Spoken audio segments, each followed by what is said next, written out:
Hello friends, I am here with my channel Solving Questions with Gauri Ma'am.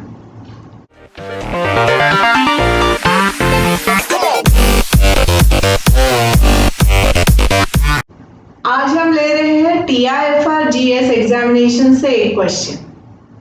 The question is related to lac operon. A mutation occurs in the lac repressor protein.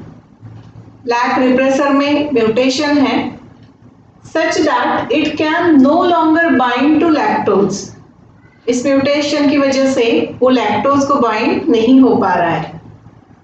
What effect will this mutation have on expression of protein of lac operon in the presence of lactose?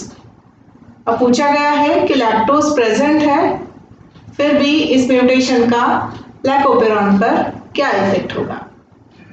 Options में है. Option A is it will have no effect since lactose shuts off the operon. Second option is it will decrease the expression of lac operon protein. The option C is it will increase the expression of lac operon protein. And last option is whether it will have no effect since operon is modulated by other protein. So let's see what must be the answer. जब हम lac operon का structure देखते हैं तब उसमें हमें 3 structural jeans दिखाई देते हैं. लैक जेड, लैक वाई और lac A. These are controlled by common promoter and operator. जहां पर अगर आरएनए पॉलीमरेज बाइंड होता है तो तीनों स्ट्रक्चरल जीन का एक्सप्रेशन होगा. It will form पॉलीसिस्टोनिक mRNA. यहाँ पर लैक्जेड will code for beta galactosidase. This beta galactosidase acts upon lactose to convert it into glucose and galactose. इसके साथ ही ये बीटा galactosidase lactose को it will form somewhat allolactose also. इसके बॉन्ड में फर्क है. It will form allolactose. Secondly lac Y gene जो है that will code for lactose permease. जो एंजाइम काम आएगा लैक्टोज को लैक्टोज अंदर लाने के लिए काम आता है. तीसरा एंजाइम जो है lac A that is a thiogalactoside transacetylase. This is used for the detoxification of the cell. तो ये 3 स्ट्रक्चरल जीन्स है लैक ओपेरॉन में. इसके साथ यहाँ पर एक रिप्रेसर जीन है जिसे हम लैक आई कहते हैं along with its promoter. This lac I forms its mRNA and it is a active inhibitor. Now discussing lac operon when lactose is present in a medium. What happens when lactose is present in medium? It forms allolactose and it binds to this active inhibitor. Lac repressor के साथ allolactose bind हो जाता है जिसकी वजह से अभी ये लैक रिप्रेसर ऑपरेटर पे बाइंड नहीं होगा. Once this is not going to bind with operator, the RNA polymerase is free for the transcription of the structural genes.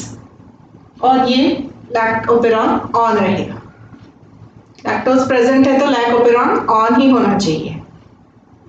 अगर लैक्टोज एब्सेंट है तो इसे इनहिबिट करने के लिए कोई नहीं है. Then this can go and bind to operator and that will stop the expression of structural genes. अभी हमारे क्वेश्चन में हमें पूछा है कि लैक्टोज तो प्रेजेंट है मगर ये इनहिबिटर में जो म्यूटेशन है because of that mutation this inhibitor is not able to bind to lactose. तो अगर लैक्टोज के साथ नहीं बाइंड हो रहा है तो ये जाकर ऑपरेटर पे बाइंड हो जाएगा and once this is getting bound to this operator it will stop the structural genes expression. So the expression of lac operon will decrease though the lactose is present. Question को एक और बार पढ़ लेते हैं. A mutation occurs in the lac repressor protein such that it can no longer bind to lactose. अभी question हमें कह रहा है कि लैक रिप्रेसर जो है उसके साथ लैक्टोज बाइंड नहीं हो सकता. तो लैक रिप्रेसर अभी फ्री है.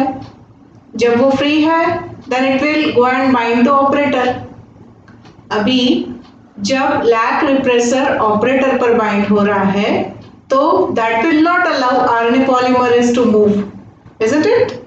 And so it will not allow the expression of structural genes.